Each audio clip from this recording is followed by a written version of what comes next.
Good morning students. Smart learning में आप सभी का स्वागत है। दोस्तों, इसके पहले हमने बुद्ध की कहानी पढ़े थे, बुद्ध की शिक्षा पढ़े थे और बुद्ध के कुछ सिद्धांत भी हम पढ़ लिए थे। आज हम नए प्रश्न नए विचार, यह इसका दूसरा भाग है और इस भाग में हम पढ़ने वाले हैं उपनिषद। बुद्धिमान भिखारी, व्याकरणविद पाणिनि, जैन धर्म, तीर्थंकर के नाम और उनके चिन्ह, महावीर स्वामी, महावीर के उपदेश, इन मुद्दों पर चर्चा करेंगे।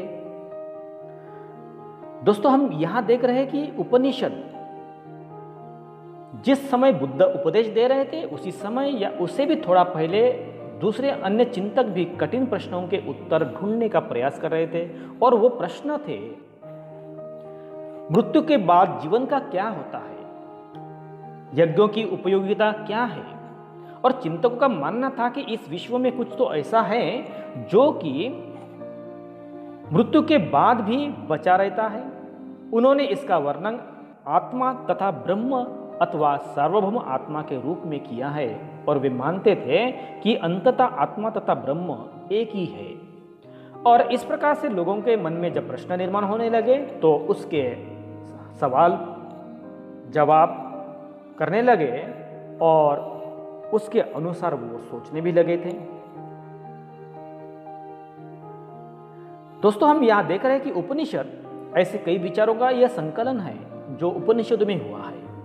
उपनिषद उत्तर वैदिक ग्रंथों का हिस्सा थे और उपनिषद का जो शाब्दिक अर्थ होता है वह होता है गुरु के समीप बैठना।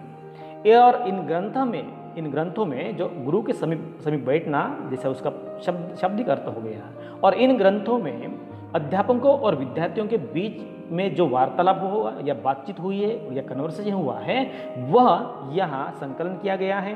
और अधिकांश जो विचार होते हैं ये वार्तालाप के रूप में होते हैं, जैसे कि हम डायलॉग जो होते हैं डायलॉग के रूप में यहाँ प्रस्तुत किए गए हैं। उपनिषद में लोग चर्चाएं करते थे और अलग अलग लोग चर्चाओं में भाग भी लेते थे। और इन चर्चाओं में भाग लेने वाले लोग अधिकांशतः पुरुष, ब्राह्मण तथा राजा होते थे। कभी कभी ऐसा भी होता था कि जैसे कुछ स्त्रियां होती है, जैसे कि यहाँ हम उदाहरण के लिए देते हैं कि गार्गी जैसे विचारों का उल्लेख मिलता है और यह विद्वत्ता के लिए बहुत ही प्रसिद्ध विदुषी थी और राजदरबार में होने वाले वाद विवाद में वह भाग लिया करती थी। और निर्धन व्यक्ति इस तरह के वाद विवाद में बहुत ही कम हिस्सा लेते थे क्योंकि वह इस लायक नहीं समझे जाते थे। लेकिन अपवाद है, नाम है सत्यकाम जाबाल। और सत्यकाम जाबाल एक नाम, ये जो नाम है उसकी दासी माँ, जो उनकी जो माँ थी वो दासी थी, इसके नाम पर उनको उसका नाम पड़ा है। और सत्यकाम के मन में सत्य जानने की तीव्र जिज्ञासा उत्पन्न हुई तो गौतम नामक एक ब्राह्मण ने उन्हें अपने विद्यार्थी के रूप में स्वीकार किया तथा वह अपने समय के सर्वाधिक प्रसिद्ध विचारकों में से एक बन गए थे। और इस तरह से जो निर्धन होते थे उनको भी यह अवसर प्राप्त हुआ था। उपनिषदों में कई विचारों का विकास बाद में प्रसिद्ध विचारक जो है शंकराचार्य, इनके द्वारा भी किया गया है। तो इस प्रकार से शंकराचार्य ने भी उपनिषदों में अपना योगदान दिया गया है उसको विकसित करने में।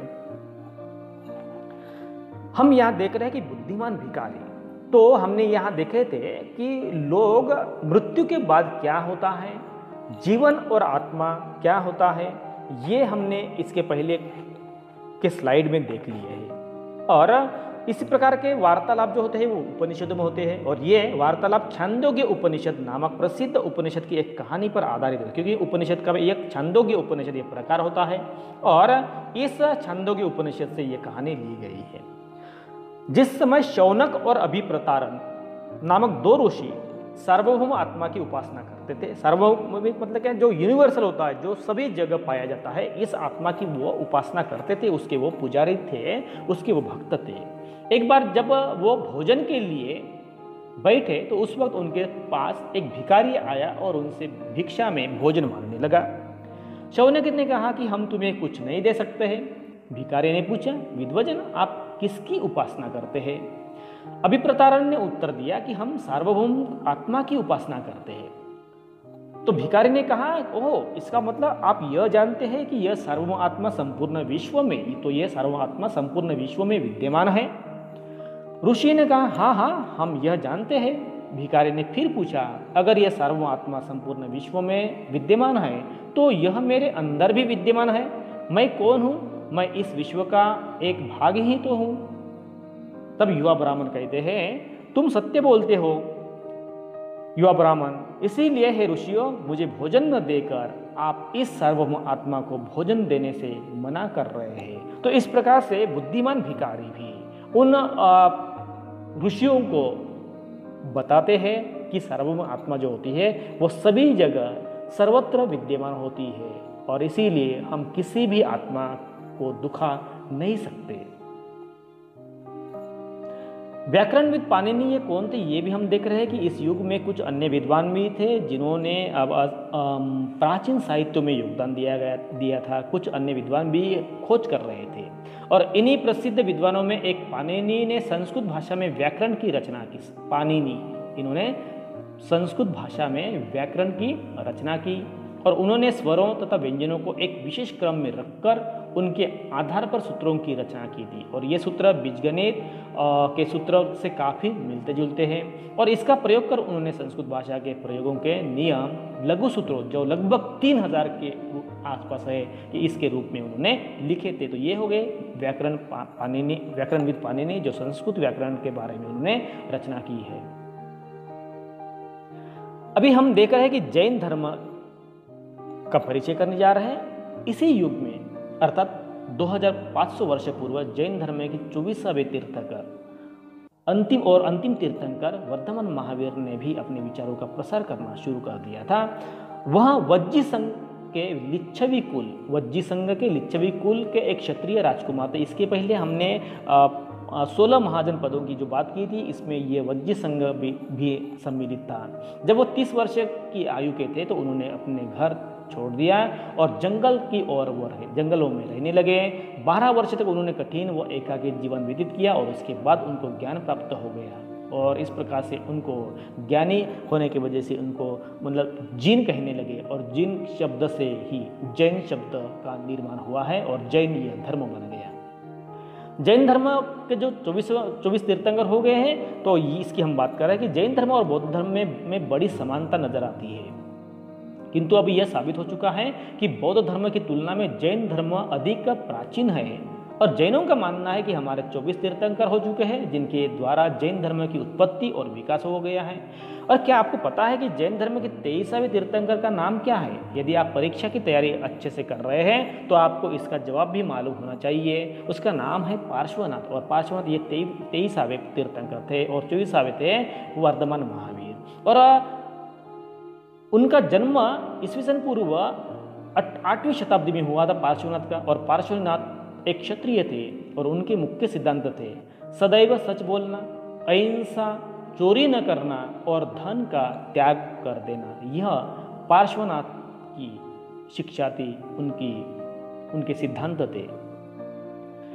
जब हमने कहा था कि जैन धर्म में 24 तीर्थंकर हो गए थे, उनके नाम और उनके चिन्ह मतलब ये क्या है कि जिस प्रकार से उनके नाम और चिन्ह के साथ उनको दर्शाया गया है तो ऋषभनाथ बैल चिन्ह के साथ दर्शाए जाते हैं, अजितनाथ हाथी, संभवनाथ अश्व घोड़ा, अभिनंदननाथ बंदर, सुमतिनाथ चकवा, पद्मप्रभ कमल, सुपार्श्वनाथ साथिया, चंद्रप्रभ चंद्रमा, पुष्पदंत मगर, शीतलनाथ कल्पवृक्ष, श्रेयासनाथ गेंडा, वासुपूज्य भैंसा, विमलनाथ शुकर, अनंतनाथ सेही, धर्मनाथ वज्रदंड, शांतिनाथ मृग, कुंतुनाथ बकरा, अरहनाथ मछली, मल्लीनाथ कलश, मनुस्मृतनाथ कच्छप, नमीनाथ नीलकमल, नेमिनाथ शंख, पार्श्वनाथ सर्प और महावीर सिंह के चिन्ह के साथ दर्शाए जाते हैं। महावीर स्वामी का हम यहाँ परिचय कर रहे हैं कि परंतु जैन धर्म के जो मूल प्रवर्तक के विषय में यदि अगर बात की जाए तो महावीर स्वामी का नाम सामने आता है क्योंकि जैन धर्म के संबंध में उनका ही नाम सबसे पहले और सबसे प्रचलित नाम है। इनका जन्म है 540 ईस्वी पूर्व के आसपास हुआ था और इनके बचपन का नाम वर्धमान था। यह लिच्छवी वंश के थे जो वैशाली आज बिहार के हाजीपुर जिले में है और यहाँ उनका साम्राज्य था। इस मैप में, नक्शे में भी आप यह देख सकते हैं।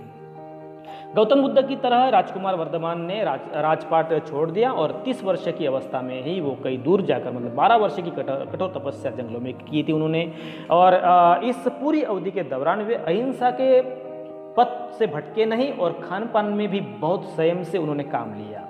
और अगर हम सच कहें तो राजकुमार वर्धमान ने अपनी इंद्रियों को संपूर्ण रूप से वश में कर लिया था। इन्होंने अपने इंद्रियों को भी काबू कर लिया था।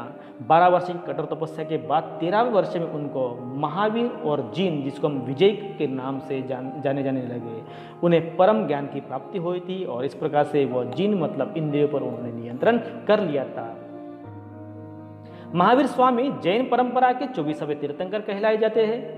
उनके उपदेश में कोई नई बात नहीं दिखाई देती, लेकिन पार्श्वनाथ की जो 4 प्रतिज्ञाओं में उन्होंने एक 5वीं प्रतिज्ञा और शामिल कर दी और वह थी पवित्रता से जीवन बिताना। ये प्रतिज्ञा उन्होंने ऐड की है।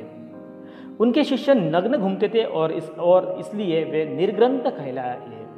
बुद्ध की भांति ही महावीर स्वामी ने शरीर और मन की पवित्रता, अहिंसा, मोक्ष को जीवन का अंतिम उद्देश्य उन्होंने माना। पर उनका मोक्ष बुद्ध के निर्वाण से बिल्कुल भिन्न है। आत्मा का परमात्मा से मिल जाना ही जैन धर्म में मोक्ष माना जाता है, जबकि बौद्ध धर्म में पुनर्जन्म से मुक्ति ही निर्वाण होती है, ऐसा उनका कहना है। और लगभग 30 वर्षों तक महावीर स्वामी ने इन्हीं सिद्धांतों का प्रचार किया। 72 वर्ष की आयु में उन्होंने राजगीर के निकट पावापुरी नामक स्थान पर अपना शरीर त्याग दिया और इस तरह से वर्तमान महावीर की मृत्यु हो गई।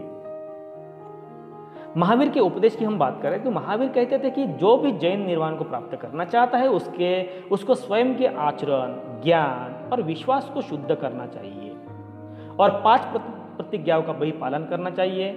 और जैन धर्म में तप की बहुत महिमा है। तप करने से ही अपने को ज्ञान मिलता है। उपवास को भी एक तप के रूप में यहाँ दिखा गया है। कोई भी मनुष्य बिना ध्यान, अनशन और तप किए अंदर से शुद्ध नहीं हो सकता और यदि वह स्वयं की आत्मा की मुक्ति चाहता है तो उसे ध्यान, अनशन और तप करना ही होगा। महावीर ने पूर्ण अहिंसा पर जोर दिया और तब से ही अहिंसा परमो धर्म जैन धर्म में एक प्रधान सिद्धांत माना जाता है। आपने देखे कि अहिंसा परमो धर्म यह उनका एक प्रधान सिद्धांत माना जाता है। तो ये अहिंसा ही एक प्रमुख धर्म समझा जाता है। दोस्तों, इस तरह से हमने वर्धमान महावीर का परिचय किया है। इसके पहले हमने उपनिषद की भी बात कर चुके हैं और इस अध्याय मतलब नए प्रश्न नए विचार, इस अध्याय का यह दूसरा भाग यहाँ हम समाप्त करते हैं। तीसरा हिस्सा हम अगले वीडियो में देखते हैं।